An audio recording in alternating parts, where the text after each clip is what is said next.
will start at the quarterback position, of course. We've got Josh Allen and Jalen Hurts in the top two spots. That is not a surprise with what we expected coming into the season.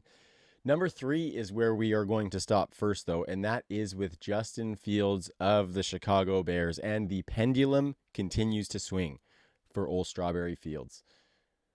He's the quarterback 3 on the season so far, quarterback 4 on a points per game basis. And it's felt like it's been a pretty fine line for Justin Fields between being a great young franchise quarterback and being a terrible draft bust for the Chicago Bears.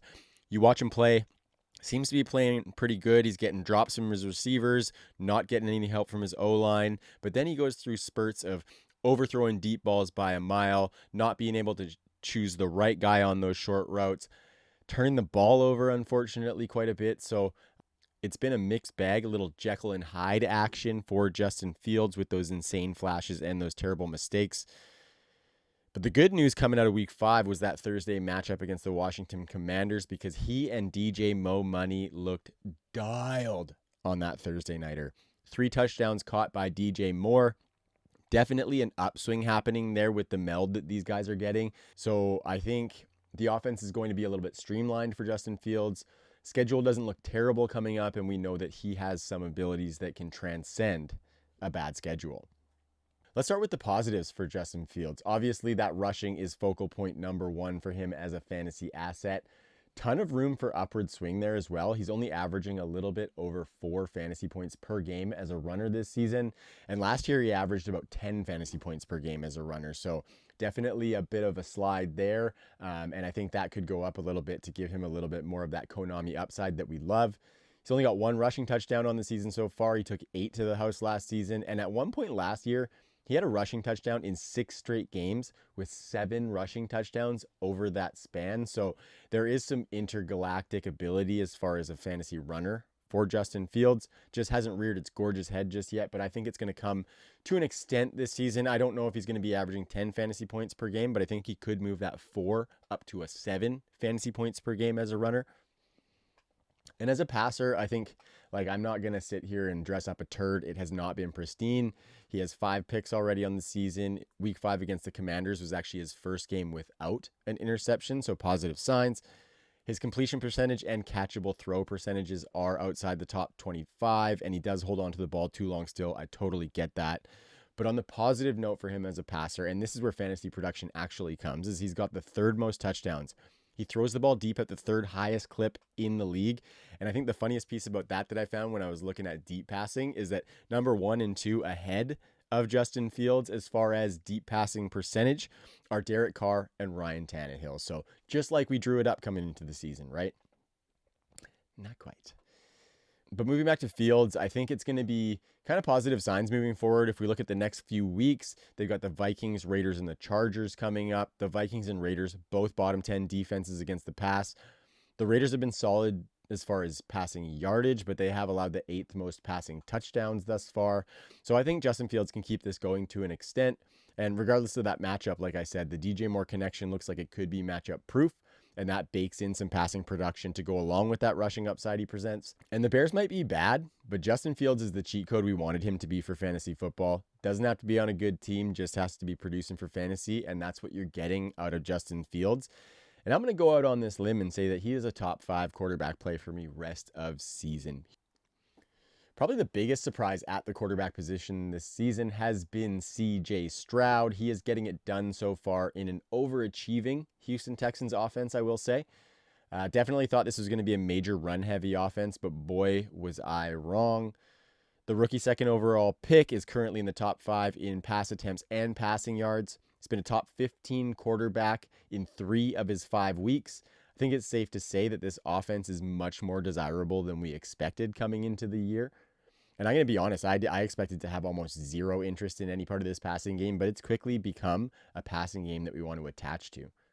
CJ Stroud's given us Nico Collins, given us Tank Dell, not to mention Dalton Schultz is heating up a little bit, and we'll talk about him later. CJ Stroud's not going to run the ball. We know that. He does show really good mobility in the pocket as far as escaping pressure and stuff, but he's not going to give you any big yardage games like the aforementioned Justin Fields. but there's still room for growth as far as a passer. We haven't really seen that spike touchdown week yet. His max in a game is only 2, and I think he could give us a few 3-bangers this season. He's only thrown the ball deep on about 6% of his throws, which is stark contrast from Justin Fields. And I think with the weapons that they've got in Tank Dell and Nico Collins, even a little John Mechie sprinkled in, there's some untapped fantasy potential as far as a deep passer for CJ Stroud. Definitely looking the part of a franchise quarterback. I've got him in a bunch of my lineups right now where I had to replace guys who were underperforming, namely Deshaun Watson. And I'm going to set and forget him until I see these rookie lumps start to cost me fantasy matchups. He can take some rookie lumps but still put up 17 any given week. But if he's starting to put under 15 points up a game in any certain stretch, I'm going to be looking to pivot. I don't think that's going to happen for CJ Stroud, though. I think this passing offense is clicking, and we've seen the rush offense not clicking, which I think is the biggest piece. So I think they're going to have to revert to the pass. Rolling along here, we're going to go to the Bay, and we're going to talk about Brock Don't Call Me a System quarterback Purdy. I feel like he gets a little bit lost in the Christian McCaffrey shadow.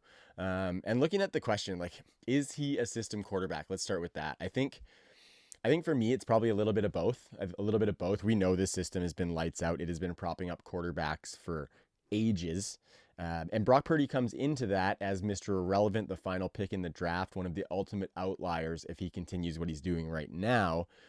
I think it's a little bit of both. I think this system puts him in an incredible ecosystem to thrive, and I think he's doing a lot of things that we didn't necessarily expect of him coming into this season. Like right now, he's top 10 in most of the box score passing categories that you'll find, which isn't something I expected out of the San Francisco quarterback, regardless of whether it was Brock Purdy, maybe Sammy Darnold, maybe Trey Lance would have stuck around. Like I didn't expect these guys to be top 10 in those categories. The deep passing efficiency for Brock Purdy has been awesome.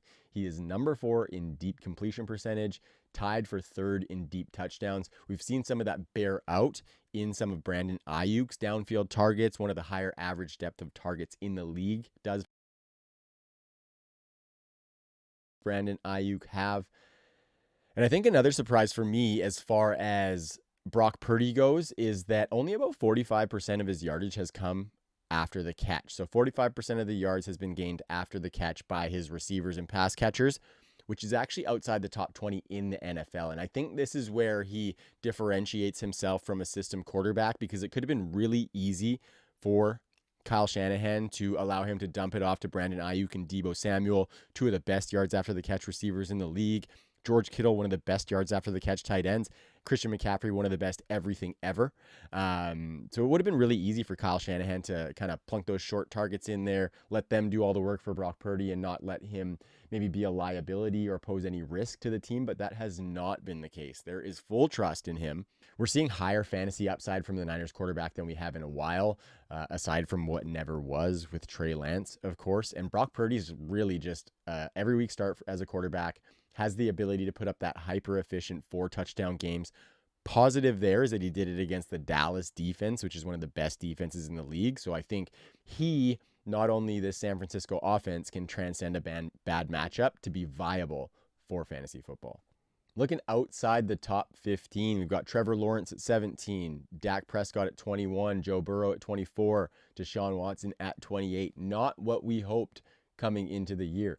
Trevor Lawrence and Joe Burrow are the ones that I feel the most confident about bouncing back. We know Joe Burrow was injured, came back this past week in week 5, looked a lot better, and that trickled down to all the weapons and the offense in Cincinnati. So I think better days ahead there. Trevor Lawrence, he's outside that top 15, but I think he's going to come back in. He's playing pretty well this season, and the volume's going to be there. The talent is definitely there. So I'm not too worried about T-Law or Cool Joe B.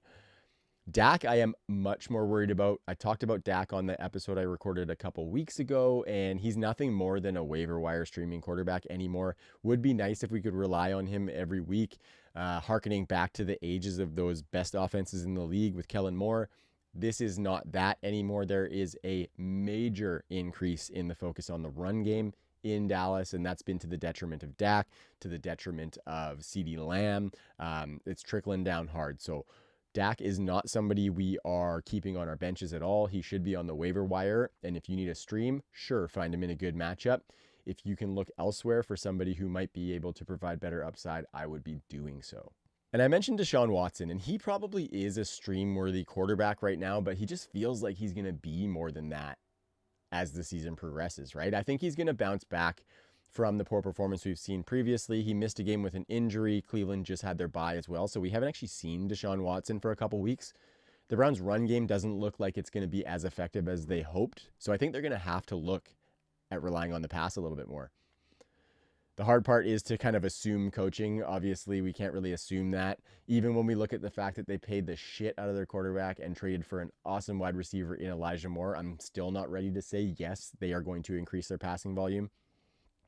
Deshaun Watson, as kind of a standalone asset, though, doesn't really bring the rushing upside that he used to when he was on the Texans. He has 0 explosive runs on the season right now, 0 rushes inside the 5-yard line. And if you remember when he played for the Texans, those goal line rushes were his bread and butter. He was almost doing Jalen Hurts things before Jalen Hurts was doing Jalen Hurts things. Like I said, there's just something about Deshaun Watson that feels like a little bit more than the streamer. I totally get it. Totally fine with trotting him out there. Just don't get in too deep where you're trying to pivot during your playoff run, right? If we see poor performance from Deshaun Watson, be ready to have a backup plan, because you don't want to be trying to pivot while you're in the hunt and trying to make those playoffs, because other teams in your leagues are likely going to have multiple quarterbacks, which lowers the pool that you can choose from on the waiver wire. So be ready to adjust who's on your roster and in your starting lineup at quarterback if Deshaun Watson slumps in the next couple weeks. Funny thing is, next week he has the Niners, so I really expect a tough game in week 6 for him.